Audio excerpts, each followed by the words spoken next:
Hey everyone, welcome back to my Pizza Dough Pro YouTube channel. Okay, so I did something over-the-top crazy and fun this past weekend. I baked a pizza dough from a full week before, so this dough was 7 days old or 168 hours old. I never got around to baking it and was on the verge of throwing it out and thought maybe I should do an experiment with it. This dough was in my cold refrigerator, which is about 4 degrees Celsius, the entire time and fully covered. I did a Google search from 3 independent sources to verify if this dough was safe to consume, and all 3 sources indicated the dough is safe to eat if it was in a cold fridge the entire time, was correctly covered, and didn't smell funny. The dough actually smelled really good.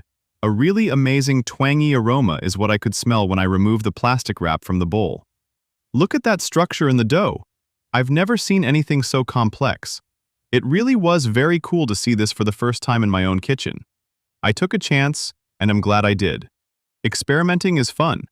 I'm actually surprised that the dough had enough power in it to make the crust rise nicely.